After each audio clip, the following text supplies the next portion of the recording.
Hello and welcome to all our viewers in Nigeria and around the world to Midday News on Global Television. We are live in the nation's capital, Abuja. I am Anthony Momodu. The Nigerian Senate has suspended Senator Abdul Ningi for allegations of 3.7 trillion naira pardon of the 2024 budget. Before Senator Ningi's suspension, the upper legislative chamber was thrown into chaotic session following deliberations on budget pardon allegations made by the lawmaker. Kike Lomo Okere has details. Chairman of the Senate Committee on Appropriation, Solomon Olamilekon, who moved the motion that led to the suspension of Senator Ningi, explained that the figure is not contained in the budget because some of the agencies are on first-line charge. Contained in this document, under the Volume 1, Paragraph 2, 3, and 4, is the breakdown of the 28.77 trillion budget that was passed. And from paragraph 7-8 are the breakdown of the budget, which we call the budget details of the entire MDAs. And when you add this figure together, as contained in this document for the entire MDAs, it comes to 25.4 trillion naira. Sir, there are agencies of the government whose budgets and their details are not contained in these two documents. However, Senator Ningi, who was given a fair hearing on the floor of the Senate, maintained his position that 3.7 trillion naira could not be accounted for in the 2024 budget. There is no way the National Assembly will add anything on the budget and it becomes funding. The thefts are there. I said the National Assemblies have powers, and you cannot call that powers pardon. And I said I'm very grateful to the presidential spokesman who, encountering me, said the National Assembly added 1.27 trillion. And I was very clear. I was not aware of the addition. I was not even aware, as I'm seated here, of the full budget of the National Assembly. But matter got to a head when Senator Agom Jarigbe revealed that dwelling on the issue will not help matters, as all the lawmakers are culpable in the alleged budget pardon scandal. He further revealed that while some lawmakers received 500 million naira, others got as much as 100 billion naira from the budget. Jarigbe's claim, however, did not go down well with the colleagues, as his declaration threw the session into rowdy one for nearly 30 minutes. If we want to go into those issues, all of us are culpable. Some senators here, so-called senior senators, got 500 million each. I am a ranking senator, I didn't get. Did I go to the press? Most of you got. Meanwhile, the Senate leader, Opeyemi Bamidele, accused Senator Ningi of ulterior motive of plotting a coup against Akpabio's Senate presidency. The Senate leader claimed that Bauchi lawmakers' action was a fallout of the June 13, 2023 election of the Senate leadership, which produced Akpabio as the Senate president. It is about Akpabio.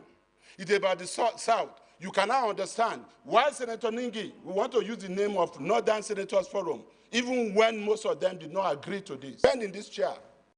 We want to do everything possible before the 13th of June to remove you. A member of the Appropriation Committee in the Senate, Jimoh Ibrahim, first moved the motion for Ningi's suspension for 12 months over allegation of criminal misinformation and breach of peace in the National Assembly and the country by extension.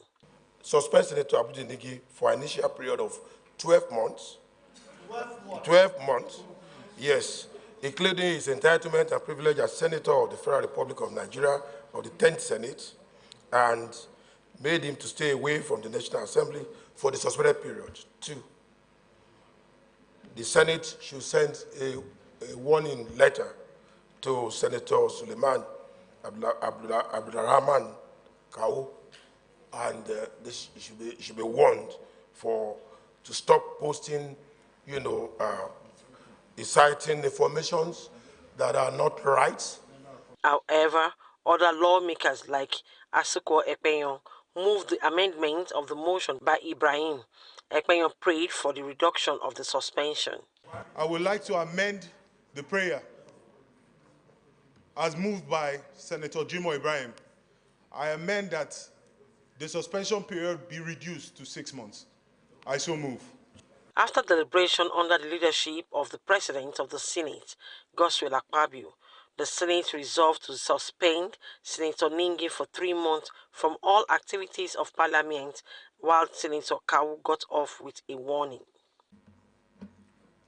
The Senate hereby places distinguished Senator Abdul Ningi on suspension in respect of his vituperations, falsehood, and unverified report in the BBC interview, including other media houses, and is therefore suspended for a period of 3 months from partaking in events in the Senate or being found in the prisons of the National Assembly for the next 3 months. Shortly after his suspension, Senator Abdul Ningi resigned his position as the chairman of Northern Senators Forum. Kike Lomo Okeri, Global Television News. The House of Representatives called on the Office of the National Security Advisor to coordinate intelligence and security operations in the country, particularly in Kaduna State, following last week's abduction of over 200 students in the Chikon local government area of the state by suspected bandits. The lawmakers also expressed worry that in spite of the 3.25 trillion naira security and defense spending approved by the National Assembly, the security situation in the country was far from the expectations of Nigerians. This was just as the lawmakers in the Green Chamber called for the control of small and light weapons amid worsening security in some parts of the country. The House of Representatives mandated the Central Bank of Nigeria to restrain commercial banks operating in the country from holding reverse funds of customers beyond the timeline stipulated by the Apex Bank.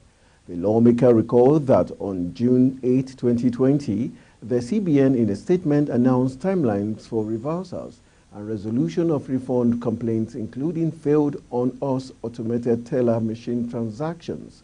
When customers use their cards on their bank's ATMs shall be instantly reversed from the current timeline of 3 days. He also noted that where instant reversal fails due to any technical issue or system glitch, the timeline for manual reversal shall not exceed 24 hours. Refunds for failed not on us ATM transactions where customers use their cards on other banks' ATM shall not exceed 4 hours from the current 3 to 5 days. The House of Representatives has charged the Transmission Company of Nigeria to urgently restore power in Yenagoa, the Bayelsa State capital.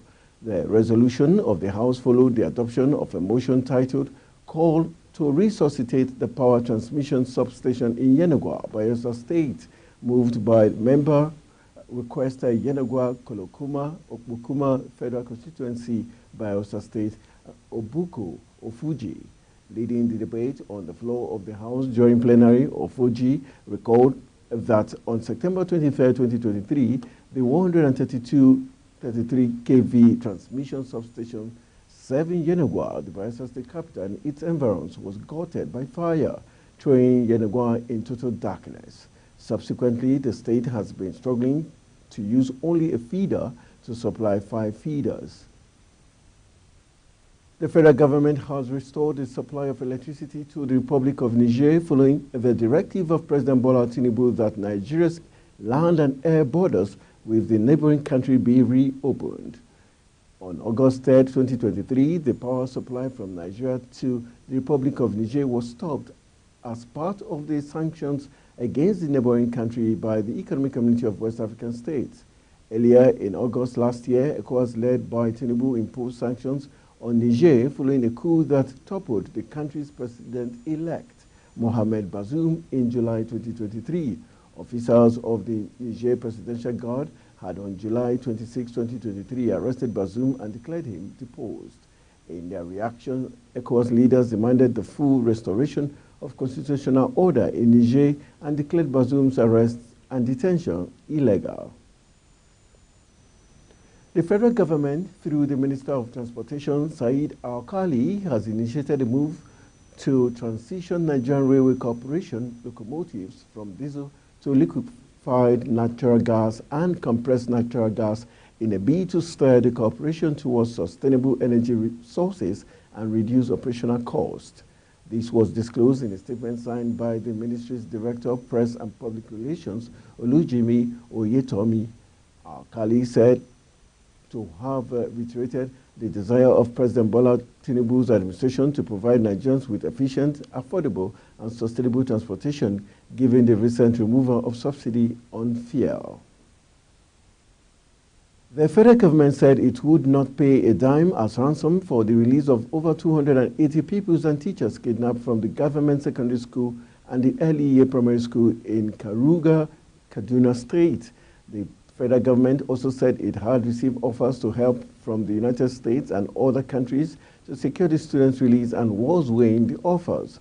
The president reiterated his zero tolerance for the payment of ransom and has also directed that no ransom will be paid by the government to any of these criminal elements. The Minister of Information and National Orientation, Mohammed Idris, told State House correspondents at the end of the Federal Executive Council meeting held at the Aso Rock Villa, Abuja. Idris insisted that the security agencies were working round the clock to ensure the release of the students and teachers kidnapped on March 7, promising that they would be brought back safely. The federal government has enlisted the expertise of leading global investment banks, including Citibank, NA, JP Morgan Chase and Co., and the Goldman Sachs Group Incorporated, to guide its forthcoming Eurobond issuance. It also appointed Standard Chartered Bank and the Lagos-based financial advisory firm Chapel Hill Denham to consult on this venture. The Eurobond issue, which would be the first since 2022, marks the country's return to the international bond market after a two-year pause. In March 2022, the country raised $1.25 billion through Eurobond issuances. Some members of Miyetti Allah Kaure Hore, in their numbers, stormed the Federal High Court in Abuja to demand the unconditional release of their president, Bello Bodejo. Bodejo was arrested on January 23rd at the Miyetti Allah's office in Karo, local government area of Nasarawa State, over the unveiling of a vigilante group. He had been held in the custody of the Defense Intelligence Agency since then. The Attorney General of the Federation, Lateef Fagbemi, SAN, on February 5th filed a motion of ex parte seeking to remand Bodejo pending the conclusion of the investigation and arraignment in court. And moving to the education sector, the Joint Admissions and Matriculation Board has cautioned parents and guardians against enrolling minors in the Unified Tertiary Matriculation Examination. The Registrar of JAMB, Professor Ishak Oloide, gave the warning while reacting to a suit filed by one Ifeanyi Eke against the board over alleged inappropriate text messages sent to her 15-year-old daughter during her registration. Eke had filed a 100 million naira suit against JAMB and 3 others before the Federal High Court in Lagos over alleged unsolicited and inappropriate text messages sent to her 15-year-old daughter. But reacting to the incident, Oloide said the board was ready to meet with the woman, maintaining that the sender of the message was not a board staff. Following the report of a civil unrest at Hussein Market, police operatives swiftly assessed and restored order to the scene. In a statement released by the FCT Police Public Relations Officer SP Josephine Ade, reels out that one Ibrahim Yahya, 27 years, was apprehended by the operatives of the Abuja Environmental Protection Board Task Force and was taken before the mobile court when he reportedly jumped from the vehicle and took to his heels in an attempt to escape. 2 armed corrections personnel who were in the vehicle went after him and in the process shot him The said suspect was immediately rushed to the nearby hospital when doctors on ground confirmed him dead. The development led to some irate mobs who witnessed the situation, set ablaze 8 vehicles and 10 shops in the environment. The whole fire situation erupted. Uproar from residents but was brought under control by combined effort of the Federal Fire Service and other security agencies present. You're watching Midday News coming to you live from Nigeria's capital, Abuja. We are on StarTime channel 276. Kindly follow us on all social media platforms using @Global TV NG and all the handles now showing on your screen. When Midday returns, federal government considers empowering NRC locomotives with gas. These and other stories coming right after this break. Do stay with us.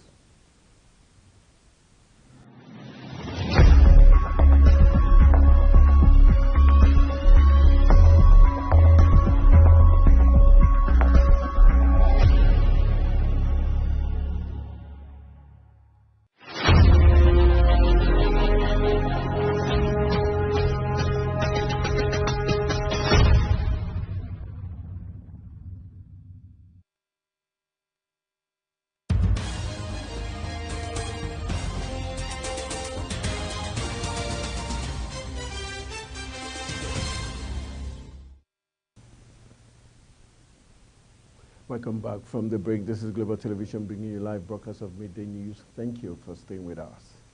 On the foreign scene, Ramal al-Halili was a 12-year-old Palestinian boy born and raised in Suafat, a refugee camp in occupied East Jerusalem that is home to about 16,000 people. Rami was playing with his brother and friends in front of the family house when they urged him on to light a firework. He pointed it away from him roughly in the direction of some Israeli border police, but aimed up into the sky. According to a video of the incident, before even the firework could go off, Rami was hit by a bullet fired by a border police officer, positioned some distance away. In a statement, the police said a single shot was fired at a suspect who had endangered the forces while firing area fireworks in that direction. The police have not yet released Rami's body to the family. The police did not respond to specific questions about the shooting, but the family told the BBC on Wednesday that the bullet hit Rami in his heart. The United Kingdom government said it was considering a scheme to send rejected asylum seekers to Rwanda voluntarily and will reportedly pay them up to £3,000 to make the move. The plan, an extension of existing voluntary return arrangement, comes as ministers struggle to kickstart separate controversial proposal to deport other migrants to the East African nation, first unveiled in 2022 in a bid to deter tens of thousands of migrating arriving each year on small boats from the mainland Europe. The scheme has stalled due to legal challenges. The government is trying to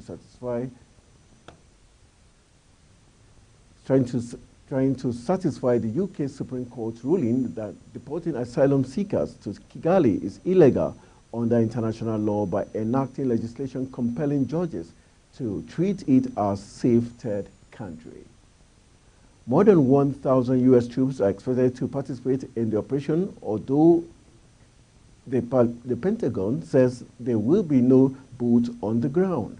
To help achieve that, the U.S. has partnered with little-known private firm Fogball, which is run by former military and intelligence officials. The goal is to deliver aid equivalent to 2 million meals a day to Gaza, where the United Nations has warned that famine is almost inevitable without urgent action. And talking business, the Central Bank of Nigeria handed over 100 billion naira worth of fertilizers to the Federal Ministry of Agriculture and Food Security to boost food production across the country. CBN Governor Olayemi Kadaso handed over the 2.15 million bags of fertilizers to the Minister of Agriculture and Food Security, Abubakar Kyari, at the headquarters of the FMMFS in Abuja.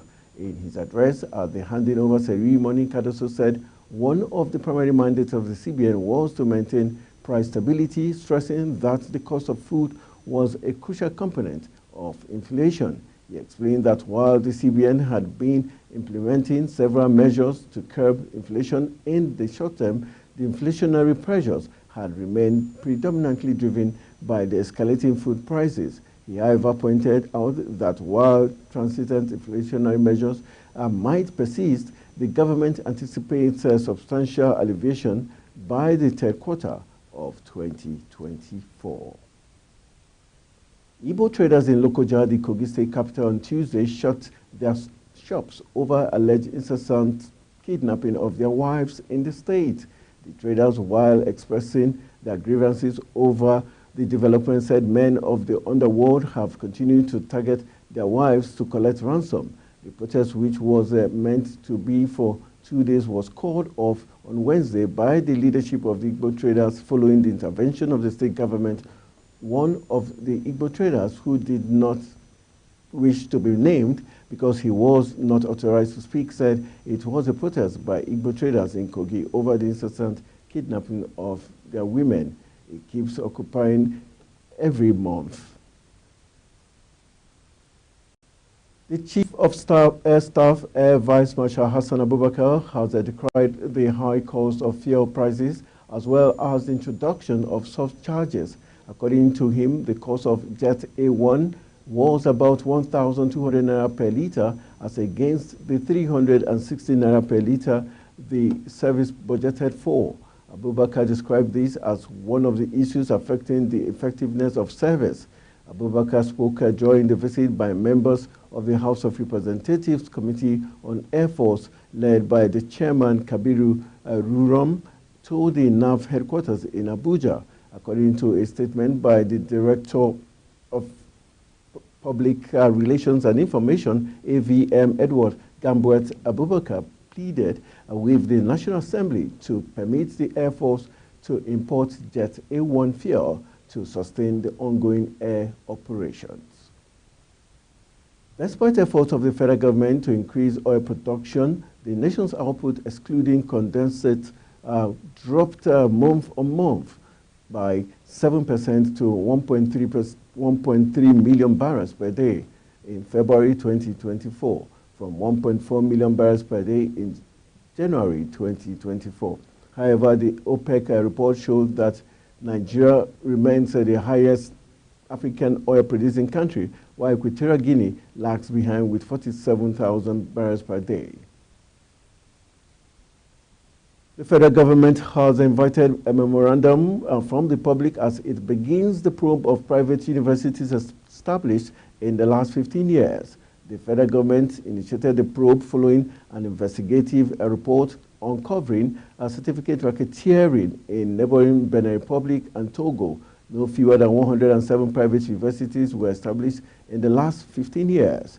The Interministerial Investigative Committee on the Grade Certificate Milling set up by the federal government would be examining whether or not private universities established in the last 15 years have in place prescribed facilities and appropriate management structure, adequate funding of programs, requisite state and nature of staff of full-time, contract, and adjacent visiting or other types. And still in the news, the federal government has postponed the launch of the Nigerian Student Loan Scheme indefinitely. The Executive Secretary of the Nigerian Education Loan Fund, Akintunde Sawyer, made this known during an interview in June 2023. President Bola Tinubu signed a bill to start a student loan fund that would give interest-free loans to Nigerians for higher education. A former Speaker of the House of Representatives, Bajami Arila, proposed the bill, and it was supposed to start between September and October 2023. However, barely 48 hours before the launch, Sawyer said the loan scheme was postponed due to some corrections that were made around the launch. And wrapping it up, the federal government has filed a charge bordering on terrorism against the president of the Midday Allah Kutara Hure Bello Bodejo. Bodejo has been in custody of the Defense Intelligence Agency since his arrest on January 23rd. The Mietiala leader was arrested in Nasarawa State days after the organization launched a vigilante group named the Kugia Zama Lafia at the inauguration of the 1,144-man Fulani outfit on January 17, 2024. Bodejo said the move was to tackle banditry, cattle rustling, and other forms of insecurity in Nasarawa State. Following his arrest, the Mietiala leader filed a fundamental rights suit before the Federal High Court in Abuja to challenge his prolonged detention. The Nigerian Association of Resident Doctors and the Joint Health Sector Unions have faulted the federal government's ban on issuance of leave of absence to health professionals going abroad. NAD and Jehosu said the federal government should rather address the pull factors making health workers migrate abroad in search of greener pastures, a trend popularly called Jakpa. The Minister of State for Health, Dr. Tunji Elausa, had revealed that the government directed the health workers going abroad to seek greener pastures must henceforth resign their appointment before embarking on such journeys. The minister said the ban on the leave of absence for health workers emanated from an executive order issued by President Bola Tinubu as part of drastic steps to combat the challenge of brain drain, fondly called Jakpa, confronting the nation's health sector. And that's how we call it a wrap on the Midday News. I am Anthony Momodu saying good afternoon.